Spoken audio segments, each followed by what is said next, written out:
అయితే ఈరోజు మన బైన్స మండలంలో ఉన్నటువంటి ఏదైతే కుంభి గ్రామం ఉన్నదో అక్కడ ఈ గ్రామ సభను నిర్వహించడం జరిగింది.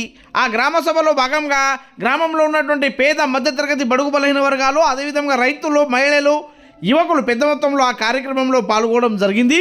ఇక్కడ ఈ గ్రామ సభను నిర్వహించడం జరిగింది. అక్కడ వాళ్ళకి ఏదైతే ఇందిరమ్మ ఇండ్ల పథకం కింద, అదేవిధంగా మనకు రావాల్సినటువంటి ఆహార భద్రత కార్డ్స్ గురించి, అదేవిధంగా రైతు భరోసా, ఆత్మీయ భరోసాకు సంబంధించినటువంటి స్కీములు ఏవైతే తెలంగాణ రాష్ట్ర ప్రభుత్వం ప్రవేశపెట్టిందో అవి పొందాలన్న ఆతృతతో, అవి మాకు రావాలన్న ఆశతో అక్కడ ఉన్నటువంటి ఆఫీసర్ల దగ్గర మర్యాదపూర్వకంగా అక్కడ అప్లై చేసుకోవడం జరిగింది. అదేవిధంగా అక్కడ ఉన్నటువంటి పెద్ద మనుషులందరూ ఆ కార్యక్రమంలో భాగంగానే ఆనందరావు పటేల్ గారు అక్కడ వెళ్ళినందుకు గాను ఆనందరావు పటేల్ గారికి సాధారణంగా స్వాగతం పలికి అక్కడ ఆనందరావు పటేల్ గారికి ఈ గ్రామ సభలో ఉద్దేశించి మాట్లాడాల్సిందిగా వాళ్ళు కోరడం జరిగింది.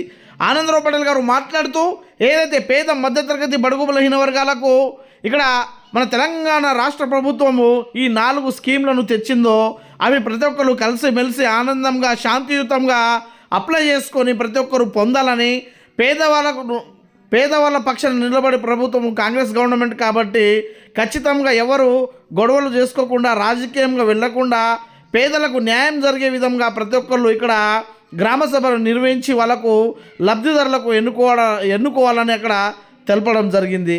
అక్కడ గ్రామంలో ఉన్నటువంటి పెద్ద మనుషులు కూడా సానుకూలంగా స్పందించి ఖచ్చితంగా అక్కడ వచ్చినటువంటి స్కీమ్లను అక్కడ ఏదైతే ప్రతి ఒక్కరు పేదలు, అదేవిధంగా వితంతులు, మనకు ఏదైతే హ్యాండిక్యాప్ వాళ్ళు ఉంటారో, గుడిసెల్లో ఉండేవాళ్ళు, రేకుల ఇంట్లలో ఉండేవాళ్ళు ఉంటారో వాళ్ళకు మొదట ప్రాధాన్యత ఇచ్చి వాళ్ళకు న్యాయం జరిగే విధంగా చూస్తామని అక్కడ ఉన్నటువంటి ప్రజలు, అదేవిధంగా బెల్తోడ గ్రామంలో ఉన్నటువంటి ప్రజలు తెలపడం జరిగింది. బెల్తోడ గ్రామంలో కూడా అక్కడ జరుగుతున్నటువంటి ఈ మన ఏదైతే 6 గ్యారెంటీల స్కీమ్ ఉందో ఆ 6 గ్యారెంటీల స్కీమ్లో భాగంగా అక్కడ మన ఆనందరావు పటేల్ గారు వెళ్ళి అక్కడ పరిశీలించడం జరిగింది. అక్కడ కూడా పెద్ద మొత్తంలో ప్రజలందరూ శాంతియుతంగా, ఎంతో ఆనందంగా, ఉల్లాసంగా అక్కడ వచ్చినటువంటి స్కీమ్ల గురించి అప్లై చేసుకోవడం జరిగింది. అంతేకాకుండా ఆనందరావు పటేల్ గారు అక్కడ వెళ్ళి ఆ ప్రజల పక్షాన నిలబడి వాళ్ళ యొక్క ఏదైతే సమస్యలు ఉన్నాయో, అదేవిధంగా ఇండ్ల గురించి కావచ్చు, రైతు భరోసా, ఆత్మీయ భరోసా, అదేవిధంగా రేషన్ కార్డుల విషయం గురించి తెలుసుకోవడం జరిగింది. అంతేకాకుండా ఈ ముదల్ నియోజకవర్గంలో ఉన్నటువంటి అన్ని మండలాల్లో ఉన్నటువంటి గ్రామాలకు ఆనందరావు పటేల్ గారు ఈ రైతు మన సభలో భాగంగా ప్రతి గ్రామాన్ని తిరిగి ఎలాంటి వాళ్ళకు ఇబ్బందులు జరగకుండా అధికారులతో మాట్లాడుతూ, ప్రజలతో మాట్లాడుతూ అందరికీ సానుకూలంగా అక్కడ ఈ అప్లై చేసుకోవడం జరగాలని అక్కడ ఈ విధంగా గ్రామాన తిరుగుతున్నారన్నమాట. ఈ కార్యక్రమంలో భాగంగానే మన బెల్తోడ మాజీ సర్పంచ్ సాయినాథ్ గారు, అదేవిధంగా మాజీ సర్పంచ్ శివనాథ్ గారు, కుంభి కోఆప్షన్ మెంబర్ గజనంద్ పటేల్ గారు, మాధరావు పటేల్ గారు, దేవిదాస్ గారు ఈ కార్యక్రమంలో పాల్గొనడం జరిగింది. అదేవిధంగా వాళ్ళ గ్రామాల్లో ఉన్నటువంటి పేద మధ్యతరగతి బడుగు బలహీన వర్గాల పక్షాన నిలబడి వాళ్ళ సమస్యలను తెలుసుకొని వాళ్ళ ద్వారా అక్కడ అప్లై చేయిస్తూ వాళ్ళకు న్యాయం జరిగే విధంగా వాళ్ళు ప్రయత్నం చేస్తున్నారన్నమాట.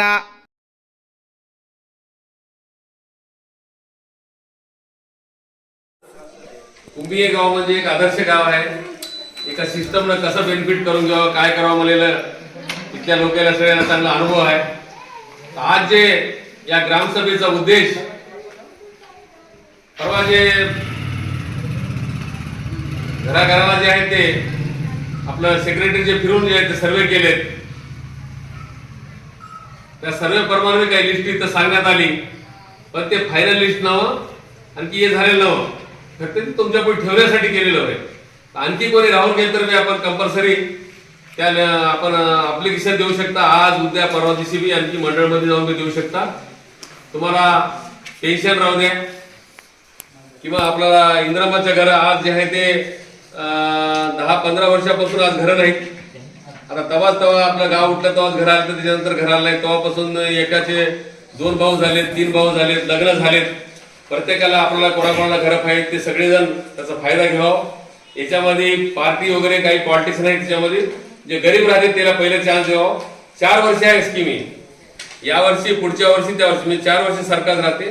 जर समजा या गावामध्ये 50 घरं हे झाले समजा 50 लोक निवडल्या समजा या 100 लोक, तर 25-25-25 असं फायदा करून घ्यावा त्याचा. तर काय म्हणजे आपण सोडून नव्हतं त्याला. आता आपलं आपण एखाद एक याला नाही त्याला नाही म्हणून आपण त्याला जे वातावरण खराब करून काय म्हणतात प्रत्येकाला घर पाहिजे. घर नाही ते आज जे आहे ते कोणी मुलगी पण देणार, कोणी मुलगी द्यायला त्याला घर चांगलं आहे का म्हणून बघू लागले. तर त्याच्याकरता जे आहे ते आपण आज घराची स्कीम राहू द्या किंवा आज जे 20 दिवस कमीत कमी 20 दिवस जरी उपाधी आम्ही ज्याने काम केले त्याला जे आहे ते ज्याला शेत नाही, नवरा बायको ज्याला शेत नाही त्याला 12,000 देतो सरकार डिक्लेअर केले. ते मी त्या लोकांनी बी दरखास्त द्यावं. त्यात नावं काही जणांचे आले असतील काही आलं नसतील ते बघून घ्या. जमीन नाही ती असले त्याचं नाव बी आलं चुकून आलं तर ते राहिलं का म्हणतात ते स्कीमच ते होईल. आज जे आहे ते प्रत्येक याच्यामध्ये सरकार जे आहे ते आपल्याला म्हणजे जे बोलले त्याप्रमाणे की करू लागले. आज जे आहे ते तुम्हाला आज 23 तारीख आहे, आणखी 3 दिवस झाला तर 26 तारखेपासून जे आहे ते म्हणजे आपण पहिले ज्याला रैतू बंधू म्हणत गेले आता रैतू भरोसा म्हणाले ते बी चालू होते. 3 दिवस झाले की स्टार्ट होते प्रत्येकाच्या खात्यामध्ये पडायला. जर कोणाचं खातं इकडे तिकडे प्रॉब्लेम झाला तर ते पुन्हा आपण सेटअप करून घ्यावं.